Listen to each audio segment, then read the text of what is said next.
Hello everyone, today we'll talk about how to fix or how to solve the problem of TimeTree app.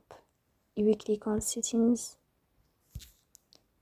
in this first page. Here you will go to apps, default apps, app settings. On above you will search about TimeTree and you will enter. Here you will go to Forcestop and you will click OK. Then you will enter to the window of storage. Here you will click on clear cache. But pay attention, don't click clear data because that can delete your account. In the end, you can turn off your Wi-Fi and you can turn on your Wi-Fi again. So please don't forget to support us by like and subscribe. See you next time.